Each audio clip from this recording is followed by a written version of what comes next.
Bonjour à tous les amis, j'espère que vous allez bien. C'est JC pour le débriefing du match OM Reims. Voilà, donc je le fais le matin, j'aurais pu le faire hier soir, mais bon, allez, je le fais à tête reposée, donc j'espère que vous allez tous bien, j'espère que vous êtes tous plus ou moins contents, on va dire, de cette victoire de l'Olympique de Marseille hier soir, 2-1 face au Stade de Reims. Donc on va faire le débriefing.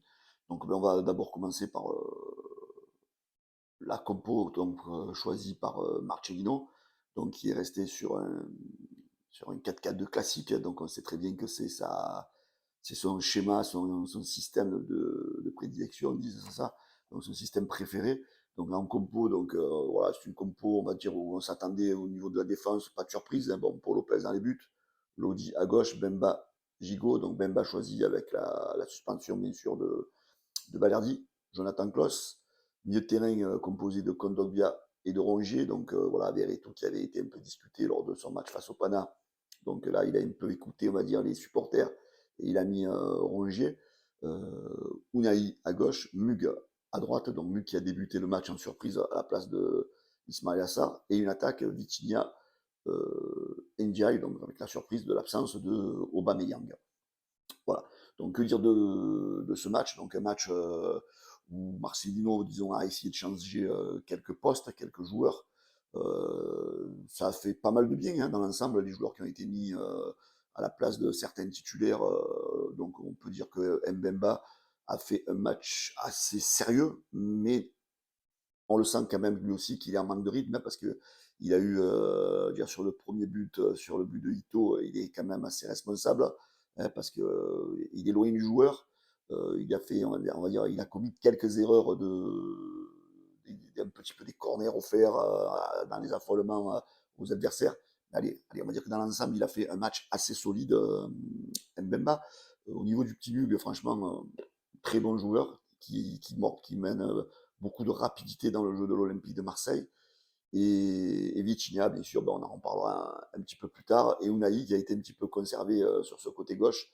Beaucoup de questions s'étaient posées, on s'était tous posé la question pourquoi encore Unai à gauche. Voilà, donc on reviendra un petit peu sur lui aussi. Donc une première mi-temps que l'OM a entamée, qui paraissait vraiment très compliqué. L'OM, on ne peut pas dire que l'OM avait fait une mauvaise entame, mais l'OM a été surpris dès la 10e minute, donc sur un but de Reims, un but qui n'est pas volé, hein, parce que bon, les Rémois, ils ont joué quand même au ballon.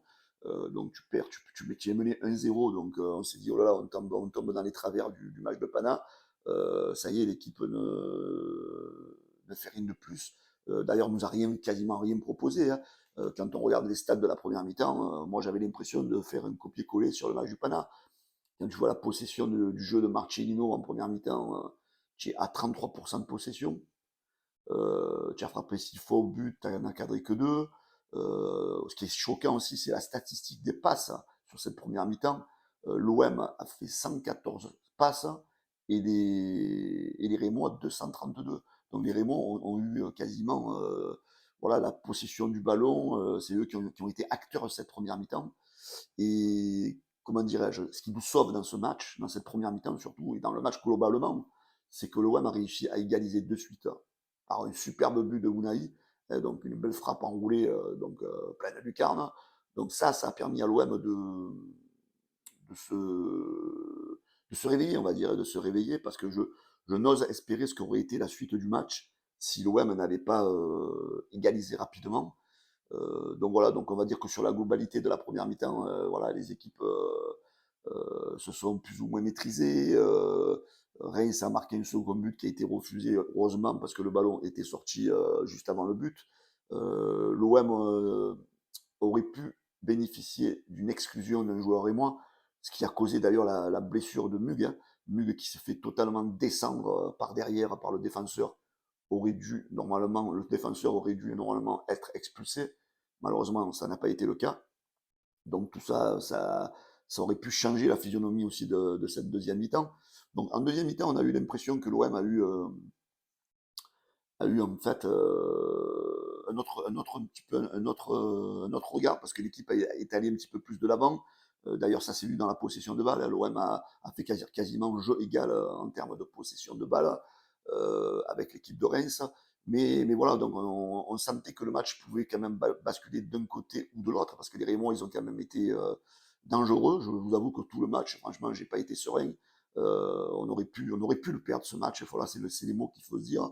Et avec l'abnégation des joueurs, et hier soir, on a pu voir un joueur comme Vitinha, franchement, qui a montré un beau visage de combattant. Il n'a jamais rien lâché. Il s'est vu un but refusé sur un hors-jeu. Il a marqué le but de la victoire de l'Olympique de Marseille. Voilà, Vitinha, hier soir, ça fait partie quand même des satisfactions de l'Olympique de Marseille. Donc l'OM, voilà, donc a gagné ce match, donc une victoire 2 buts à 1 juste avant le match de Panathinaikos. On va dire que ça fait du bien.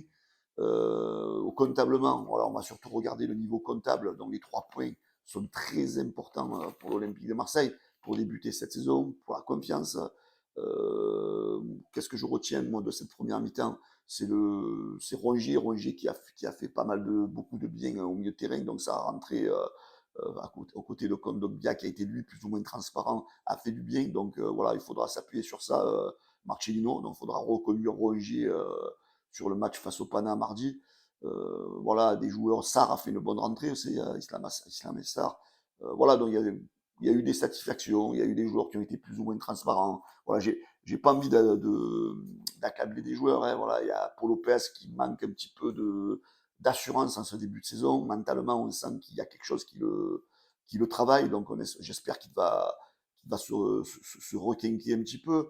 Après, voilà, moi je trouve Ndiaye un peu transparent, un peu brouillon. On attend mieux de lui, mais bon, voilà, c'est pareil, c'est le début de saison. Allez, on va pas accabler les joueurs. Même la rentrée d'Aubameyang a été encore assez transparente.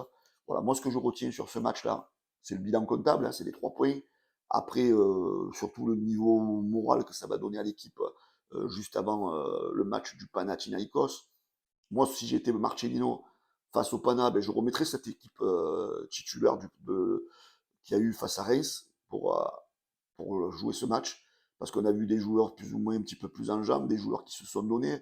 Euh, Peut-être mettre Sarr à la place de Mug, mais devant, je donnerai la chance à Vitinha. Alors, est-ce qu'il faut l'associer à Aubameyang? Est-ce qu'il faut l'associer à nouveau à Ndiaye? Peut-être sortir un peu Ndiaye, parce que c'est vrai qu'il est un peu trop brouillon depuis le début, et l'associer, pourquoi pas, Vitinha et Aubameyang, donc face à cette équipe de Pana mardi, où il va falloir marquer des buts très rapidement. Voilà, donc moi, le seul truc qui me laisse un peu perplexe, c'est une victoire, j'ai envie de dire, mais des points de suspension, parce que je me dis, voilà, là, hier, on a réussi à renverser la situation face à Reims, qui sera un adversaire redoutable pour pas mal d'équipes hein, en Ligue 1 cette année. Mais qu'est-ce que ça va être face à des équipes qui vont jouer la qualif en Ligue des Champions, c'est-à-dire face à Lens, face à Paris, face à Lyon, face à Monaco, face à Rennes, face à des équipes comme Nice?